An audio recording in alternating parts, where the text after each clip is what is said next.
Hey everyone, what's going on? Welcome back to another episode of the Storm the Court podcast. I'm Zane Ellis, and wow, I just finished watching the Chicago Bulls take on the Sacramento Kings, and let me tell you, call me crazy, but that Malik Monk performance, absolutely insane. I mean, we're talking 34 points on 63% shooting. It had me questioning if I've been sleeping on him all this time. So let's break this down. The Bulls came out swinging, taking the game 128-116. Yeah, you heard that right, 128. This wasn't a nail-biter. It was more like a nice afternoon stroll, if you're a Bulls fan. The Kings, on the other hand, seemed like they were still waking up at times. That game was a roller coaster of emotions. From sheer joy, with Chicago hitting three-pointers like they were on fire, to frustration for Kings fans, knowing their defense was as solid as a wet paper towel. Questions about their roster decisions are definitely out there after that kind of performance. Individual performances, let's dive in. For the Bulls, Coby White was the standout, dropping 35 points, showing he's not just about the flashy hair. This kid can ball. Nikola Vucevic added a solid 24 with 14 boards, playing as if he's auditioning for an all-star spot.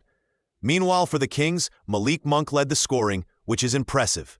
But I can't help but think they might have expected more from DeMar DeRozan, who managed just 22 points and shot 40%.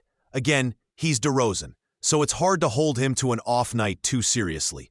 All right, my gut feeling on all this is, if the Bulls keep playing like this, they could claw their way back into that playoff picture. I mean, they were confident and took risks, living up to that old survive and advance philosophy. Meanwhile, the Kings, the fans have every right to feel frustration about LaVine and DeRozan seemingly not working together.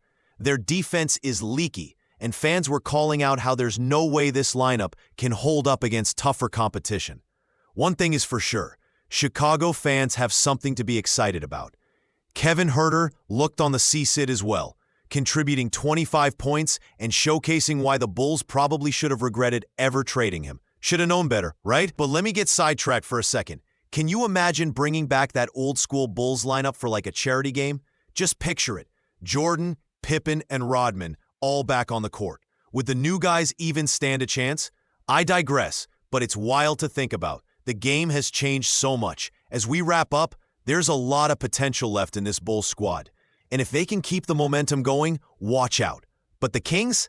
They need to figure out their identity and fast before they sink further into playoff oblivion.